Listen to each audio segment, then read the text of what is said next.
사도 바울이 감옥에서 빌립보 성도들에게 보내는 소신입니다. 그러면 그 사도 바울은 그 형무소에 감옥에 있으면서까지도 그 빌립보들의 그 성도들을 마음속에 안고 있었기에 그 빌립보서를 썼다는 얘기입니다. 우리가 우리 심령에 무엇을 담고 있는가를 우리 자신을 한번 뒤돌아보는 귀한 시간이 되기를 원합니다. 사도 바울은 그 심령 속에 그 빌립보에 있는 그 성도들에게 그 편지를 썼다는 이 얘기는 그 마음 속에 그 빌립보 성도들이 온전히 쓰기를 원하고 계셨다는 겁니다. 그 이전에 그 사도 바울의 심령 안에는 예수 그리스도의 십자가 사건을 마음속 깊은 곳에서 은혜를 받고 내가 죽을 수밖에 없는 존재임에도 불구하고 하나님께서 예수 그리스도를 통해서 구원의 자리로 옮겨주신 것에 대한 그 감사함이 그의 온 마음을 붙잡고 있었습니다. 그의 심령을 붙잡고 있었다는 얘기입니다.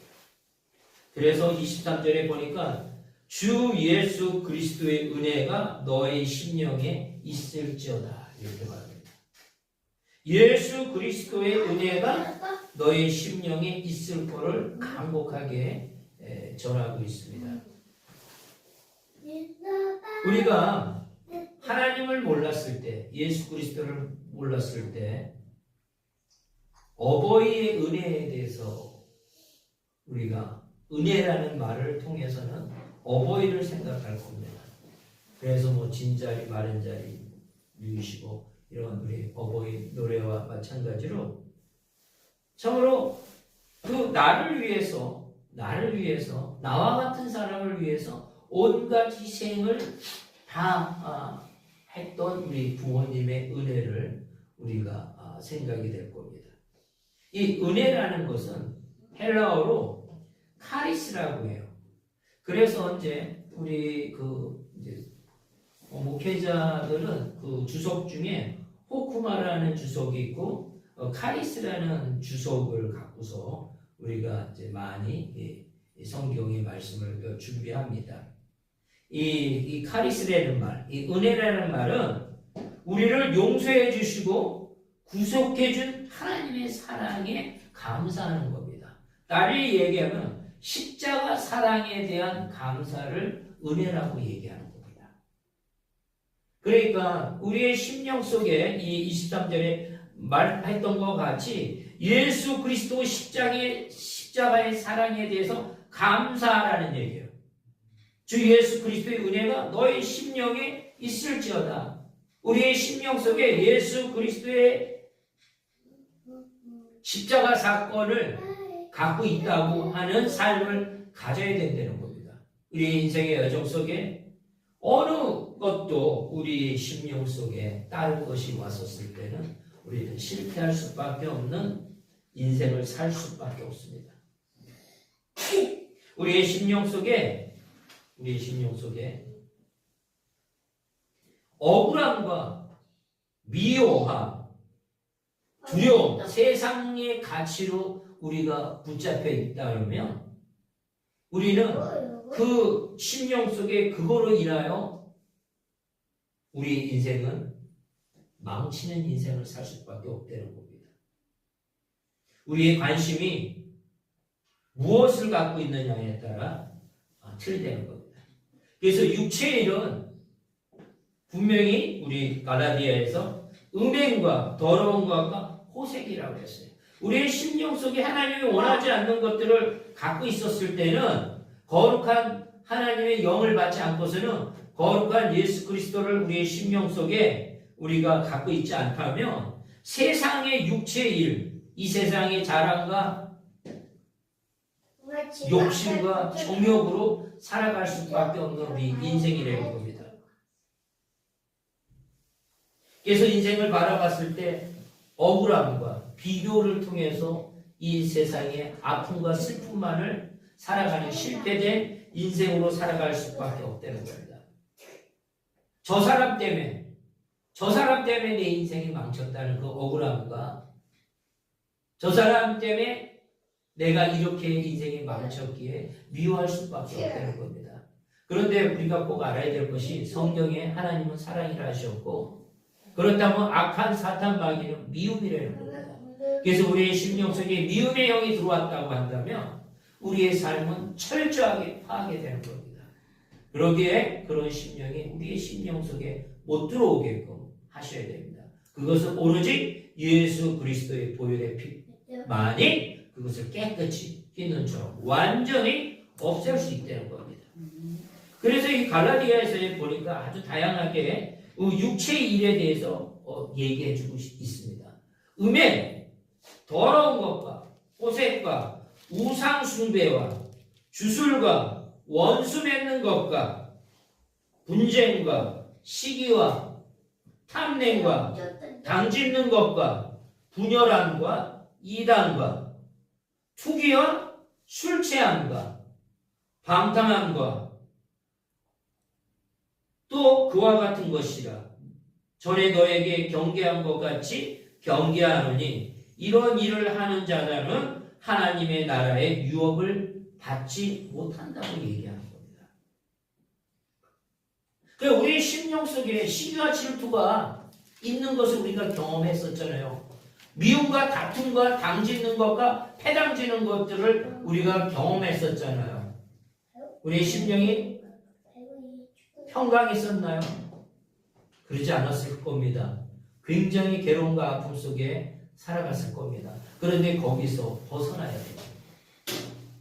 그것은 오로지 우리의 심령 속에 예수 그리스도의 은혜가 우리의 심령에 있어야 된다는 얘기예요. 그러기에 사도 바울은 먼저 그런 경험을 했기에 그런 환난과 고난 속에서도 그 빌립보에 있는 성도들에게 또한 지금 우리 삶을 살아가고 있는 우리에게 성경을 통해서 이 메시지를 전해주시는 겁니다.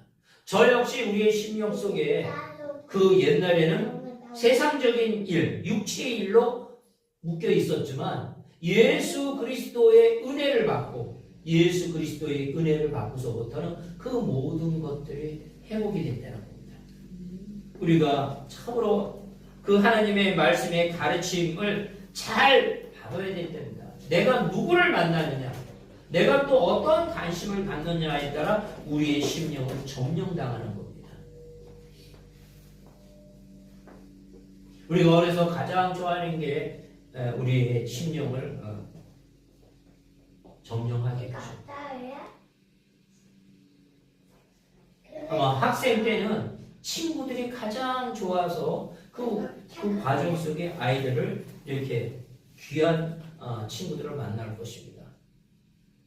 그때 폭력적인 친구들하고 만나면 아마 폭행에 가담하는 삶을 살아갈 것입니다. 반면에 공부를 열심히 하는 친구들을 만난다면 그 친구와 함께 도서관을 가서 열심히 공부할 겁니다. 또한 친구의 비전을 듣고서 나도 그 비전을 갖고서 같이 노력할 겁니다. 그 시대에는 가장 중요하고 좋아하고 하는 게 친구이기 때문에. 또한 인생의 여정 속에 배우자를 만날 때 나가 가장 좋아하는 배우자가 내 심령 속에 자리하고 있을 겁니다. 떨어져 있어도 내 마음에 자리 잡고 있을 겁니다. 그러기에 우리는 우리의 심령에 무엇을 담느냐에 따라 인생이 틀려진다는 겁니다. 많은 남학생들이 대학교 때 이제 당구를 배움으로 인해서 그 당구에 빠져갖고 그 집에 아이들이 공통적으로 얘기하는 게 누워 있어도 이 천장이 당구 다리로 모여가고 당구 알이 막 굴러다닌다는 이야기들을 했을 때 남자 학생들은 다 공감할 겁니다. 우리의 관심사가 무엇에 있느냐? 우리의 삶이 어디에 관심을 갖느냐에 따라 그런 모습으로 살아갈 겁니다. 내가 누군가를 미워했다. 그러면 그 미움의 영이 그 우리를 붙잡아갖고 그 미워하는 사람, 이 짧은 인생에 참으로 사랑하기도 바쁜 짧은 인생에 누구를 사랑하지 못하고 미워하는 모습으로 살아가는 모습으로 우리는 살아갈 것입니다. 우리의 심령 속에 주 예수 그리스도의 은혜가 우리의 심령에 넘치셔야 됩니다. 우리는 그래야만이 하나님의 창조의 목적대로 온전하게 살 수 있다는 것이죠. 우리의 심령에 완전히 그 기본적인 것에 우리가 주 예수 그리스도의 은혜가 우리 속에 있었을 때 이 세상에 주는 모든 것들을 하나님이 원하는 모습으로 다 바꿔서 쓸 수 있다는 겁니다. 우리가 우리에게 받은 이 귀하고 아름다운 목소리도 하나님을 만난다면 하나님을 위해서 찬양하는 그 목소리로 이 세상에서 가장 아름다운 악기가 목소리라고 그러잖아요. 그런데 저는 그게 이해를 못했었어요. 그런데 이제 신앙생활 처음 이렇게 접했을 때 주한 장로교회에 그때 특별하게 분이 서서 찬양을 하는데 깜짝 놀랐어요. 그 목소리를 듣고 하나님 앞에 드리는 그 찬양의 그 목소리가 이 세상에서 가장 아름다운 악기가 바로 우리 목소리구나. 그때 그것을 처음 체험했어요. 그러면서 무슨 생각이 들었냐면 그 젊었을 때 만약에 내가 그런 모습을 어렸을 때 아주 저학년 때 초등학교 때나 어렸을 때 봤다면 내 꿈은 성악가가 돼서 하나님을 찬양하는 찬양 사역자가 되고 싶은 마음이 막 들었었어요. 그러니까 우리가 무엇을 접하느냐에 따라 우리의 인생의 여정이 틀어지는 겁니다. 우리가 하나님의 그 보혈을 체험한다면 우리의 삶이 온전히 하나님이 기뻐하는 삶으로 살아간다는 것입니다. 그래서 가시나무에서 포도나무를 수확할 수 없고 포도나무에서 가시나무를 찾을 수가 없겠죠. 콩 심은 데 콩 나고 팥 심은 데 팥이 났다 했습니다. 우리의 심령이 무엇이 자리를 잡고 있느냐에 따라 그 모든 것이 나타납니다. 그 모든 원인에 따라 거기에 맞는 결과가 나타난다는 이 사실을 우리의 삶을 통해서 깨닫게 된 겁니다. 어렸을 땐 잘 모르죠. 세월이 쭉 지나가서 보면 그 모든 결과들이 내 심령 속에 무엇을 갖고 있느냐. 그래서 우리의 나이가 먹으신 분들은 우리 얼굴에 대해서 책임을 져야 된다고 그러잖아요. 미움과 시기와 질투로 살아갔던 그 사람의 인생의 얼굴은 하나님이 원래 천사의 모습으로 만들어졌던 모습이 아니라 그런 사탄 마귀와 누가 봐도 싫은 얼굴로 변해 있는 그 모습들을 볼 수 있다는 겁니다. 그래서 우리 심령을 본다면 죄악되고 복되지 않은 것들로 차져 있는 것을, 메꿔져 있는 것을 오로지 우리의 힘으로, 우리의 능으로는 그것을 못해요. 누구를 미워하고 시기하고 이런 것들은 우리 능으로 못해요. 우리의 능력으로는 불가능합니다. 오로지 예수 그리스도의 은혜로, 주 예수 그리스도의 은혜의 사랑의 은혜로 인해서 그 모든 것 앞에 우리가 하나님이 원하지 않았던 모습을 회개하고 전적으로 하나님에게 맡김으로 인하여 우리가 온전히 살아갈 수 있다는 것입니다. 재밌는 얘기가 있죠. 범죄를 저지르면 형무소로 보내는데 그들이 교화돼서 나오는 게 아니라 더 악하고 더 나쁜 것들을 배워갖고 나와서 사회에 그 해악을 끼친다고 그러잖아요. 그때 사람이 접하는 사람들이 다 죄인들이다 보니까 그 벌에 대한 것을 회개하고 되돌리는 것이 아니라 대래 그들은 거기 가서 자기들이 억울하게 붙잡혔다 그러고 나보다 더 한 놈들도 안 잡히고 이 세상에 유전무죄라고 하잖아요. 돈이 써갖고 변호사들을 써갖고 막 다 모든 죄가 뒤집어지고 막 본인의 죄는 쳐다보지 않고 또 그런 상대적인 비교에서 억울해서 나는 여기 붙잡혀 왔다고 하는 사람들이 대다수랍니다. 그 형무소에 들어가서 진짜 내가 잘못해갖고 그걸 회개하는 것이 아니라. 그래서 이게 점점점 죄가 더 그 사람들이 그런 이야기를 듣고 그런 영향을 받고 더 한 단계 더 나쁜 죄악들이 또 거기서 3년이든 5년이든 10년을 거기서 접함으로 인해서 그의 심령 속에 그런 것들만 더 채워짐으로 인해서 사회에 나와서 더 해악을 끼치는 그 모습이 지금 우리나라의 그 모든 세계 교도소들의 현상이랍니다. 그래서 우리나라에서 2010년도에 여주에 그 기독교 단체에서 만든 소망교도소가 민간에서 운영하는 소망교도소를 만들었는데 그 한 2,000여 명, 1년에 2,000명 정도들이 가서 멘토링을 해주고 그들을 위해서 기도하고 성경 공부를 한답니다. 그 중에 한 사람이 이렇게 고백을 했답니다. 성공만 바라보고 살다 보니 나의 행동이 죄인 줄도 모르고 폭주 기관차처럼 멈추지 못한 채 교도소까지 왔습니다. 세상에 홀로 남겨진 가족 그리고 피해를 입은 모든 분들에게 죄송합니다. 라고 이렇게 고백을 했답니다. 예수 그리스도의 은혜를 받지 않고서는 이런 고백이 이루어질 수가 없다는 거예요. 우리의 삶 속에 있어서도 예수 그리스도의 은혜가 우리에게 십자가의 사랑, 예수 하나님의 사랑이죠. 죽기까지 그 독생자 예수 그리스도를 우리까지 보내신 하나님의 그 사랑을 우리가 깨닫고 체험한다면 우리는 바로 하나님이 원하는 복된 삶을 살아갈 수 있습니다. 우리 자신을 뒤돌아본다면 내 관심사가 여기 완전히 다 있는 거예요. 한번 생각을 해보세요. 지금 우리 기독교인이라 할지라도 우리의 관심사가 우리의 어떤 부분을 다 하고 있나. 하지만 하나님이 원하는 관심사로 있기를 원합니다.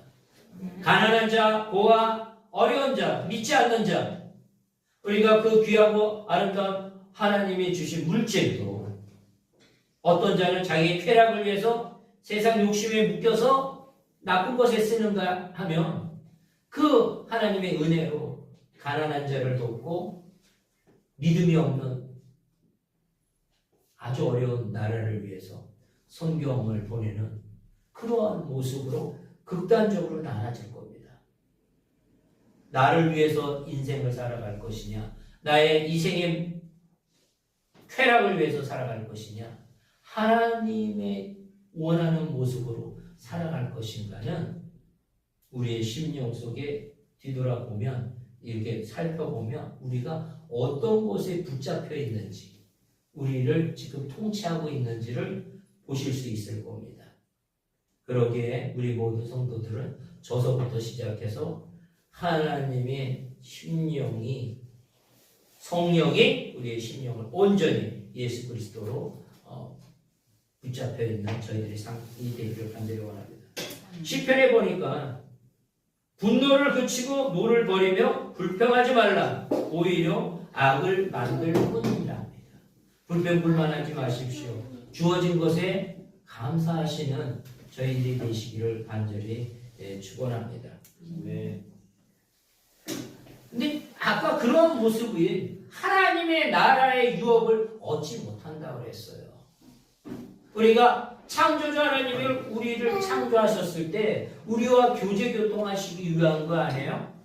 그렇다면 우리가 이 세상뿐만 아니라 하늘나라에 가서도 하나님과 교제교통을 해야 되는데 이 세상에서도 그런 아픔과 슬픔과 고통과 괴로움에 살아가는 그 인생이 죽음에 이르는 그 심판의 자리에서 한 길은 영벌을 받는 지옥이고 한 길은 영생을 얻는 천국의 길이라고 한다면 우리가 이제는 내 심령 속에 바라보는 것들이 예수 그리스도의 은혜를 바라봄으로 인하여 내 인생이 완전히 하나님이 원하는 모습대로 살아가셔야 될 것이 너무나 당연한 거죠. 너무나 당연한 거 아닙니까? 우리 자녀가, 우리의 그 자녀들이, 우리의 손자들이 참으로 그 심령 속에 사랑이 넘치고 부모의 은혜를 알고 하나님의 은혜를 알고 예수 그리스도의 은혜를 아는 아이들로, 자녀로 우리는 그들을 잘 양육하고 잘 인도하는 그런 사명을 우리에게 주셨다는 겁니다. 그 사명을 다 우리가 감당하셔야 됩니다. 그래서 갈라디아에서 5장 24절에도 또 무슨 얘기를 하냐면 그리스도 예수의 사람들은 육체와 함께 그 정욕과 탐심을 십자가에 못 박았느니라 이렇게 얘기하고 있어요. 예수 그리스도의 십자가가 아니고서는 우리의 그 원죄를 이길 수가 없는 거예요. 우리의 정욕을, 우리의 탐심을 이길 수가 없는 거예요. 그래서 매일매일 우리의 심령 속에 예수 그리스도를 바라봄으로 인해서 우리가 그 모든 문제를 이기고 나가셔야 됩니다. 그래서 오직 예수입니다. 오직 예수. 오직 믿음. 예수 그리스도가 나를 죽기까지 사랑하시는 그 하나님의 사랑을 믿는 거. 어떤 환난과 어려운 가운데서도 우리는 예수님의 사랑, 하나님의 사랑, 성령님의 사랑을 우리는 확신하고 그 확신 안에 우리의 삶을 하나님에게 전적으로 맡기는 저희들이 되셔야 됩니다. 그렇다면 어떻게 우리의 삶이 나타나냐면, 그래서 우리가 성령의 열매를 많이 들어봤잖아요. 예수님이 이곳에 오셔서 그런 복되고 아름다운 열매를 보여주셨어요. 성령의 열매 중에서 가장 귀한 게 뭐냐? 사랑이죠. 사랑이죠. 예수님이 우리를 사랑하셔서 돌아가셨던 것처럼 예수님이 하나님을 사랑하셔서 그 십자가상의 그 모든 것들을 순종한 것 같이 우리의 심령 속에 사랑이 넘치기를 원합니다.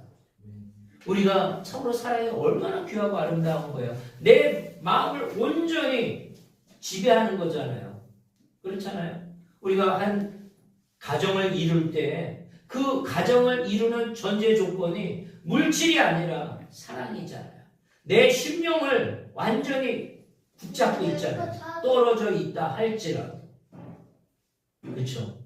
그래서 하나님께서는 그 사랑을 예수 그리스도의 사랑으로 우리가 온전히 했었을 때 사람과 사람의 사랑도 온전해진다는 겁니다. 그래서 우리의 심령 속에 미움이 아니라 사랑만이 넘치시길 원합니다. 두 번째 그 열매를 본다면 희락이죠. 사랑과 희락 이렇게 얘기하잖아요. 희락, 기쁨이 넘쳐가고 그 아주 극한 상황, 너무 기쁜 사랑, 기쁨이 희락이라고 얘기하는 거예요. 우리의 삶이, 우리 손자들이, 우리의 자녀들이 막 기뻐하는 거 보면 부모가 아마 더 기쁠 거예요. 근데 내 자녀가 시리에 빠지고 고민하고 막 하니 이런 모습을 본다면 그 아픔이 이루 말할 수 없을 겁니다. 우리는 사랑을 통해서만이 그 기쁨을 얻을 수 있어요.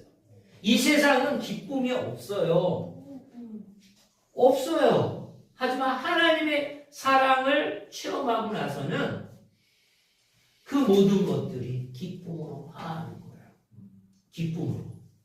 그 너무 감사해서 내가 그걸 받을 만한 존재가 아님에도 불구하고 그 예수 그리스도의 은혜로, 하나님의 은혜로 그 모든 것들을 이길 수 있다는 겁니다. 슬픔을 기쁨으로, 이렇게 희락으로 이렇게 우리를 변화시킨다는 거예요. 얼마나 감사한 겁니까? 오래 참음과 자비와 양성과 충성과 온유와 절제니 이 같은 것을 금지할 법이 없다고 얘기했죠. 그래서 우리의 심령 속에 예수 그리스도가 항시 있다 그러면 우리는 이 모든 성령의 열매들을 얻게 되는 것이고, 만약에 예수 그리스도가 우리의 심령 속에 없다고 가정한다면 아까 얘기하고 싶지 않은 것들, 불평하면서 살아가는 인생으로 살아가고 온갖 음행과 더러운 것과 시기와 분냄과 방짓는 것에 빠지면서 인생을 살아가고 궁극적으로 뭐예요? 영벌을 받는 삶을 살아간다는 겁니다. 그러기에 우리의 심령 속에 누가 지금 있느냐에 따라 우리의 인생은 완전히 바뀌게 된 겁니다. 예를 들어서